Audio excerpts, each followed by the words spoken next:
DVS రాజు గారిని నిర్మాత చేసిందే రామారావు గారు. ఫస్ట్ పిక్చర్ మంగమ్మ శివలు 1964-65 ప్రాంతాల్లో. అది అయిపోయింది. తర్వాత ఆరుద్ర రామలక్ష్మి గారు ఒక నవల రాశారు, ఆడది అని. ఆ నవల బాగా నచ్చింది విశ్వనాథ్ గారికి. విశ్వనాథ్ గారు వెళ్ళి డివిఎస్ ప్రొడక్షన్స్ డివిఎస్ రాజు గారికి చెప్పారు, ఈ కథ బాగుందండి, ఇచ్చేద్దామండి అంటే. రామారావు గారు పొద్దున్నే మేకప్ వేసుకుంటున్నారు, 5:30 ఇట్లాగే ఇంట్లో వీళ్ళు ఆఫీస్లో కూర్చొని ఉన్నారు పక్కన. డివిఎస్ రాజు గారు, రామారావు గారు తమ్ముడు త్రివిక్రమరావు గారు, ఇంకా ఇద్దరు ఫ్రెండ్స్ కూర్చున్నప్పుడు విశ్వనాథ్ గారు మంచి కథ చెప్పారు, అది బాగుంది, తీస్తే బాగుంటుంది, కానీ రామారావు గారు ఫస్ట్ హాఫ్లో స్టూడెంట్గా ఉంటారు, స్టూడెంట్గా అది సరిపోదేమో అని అనుకుంటున్నారు డివిఎస్ రాజు గారు. రామారావు గారు మేకప్ చేసుకుని బయటకు వచ్చారు.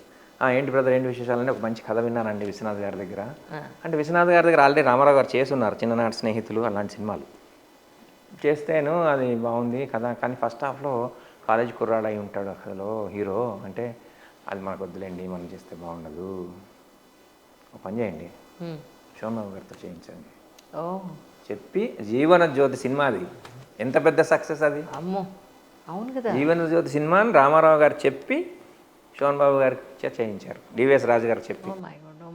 అందుకే రామారావు గారు అంటే శోభన్ బాబు గారికి చాలా చాలా భక్తి, రెస్పెక్ట్. ఆయన పూజా మందిరంలో ఉంటుంది ఆయన ఫోటో.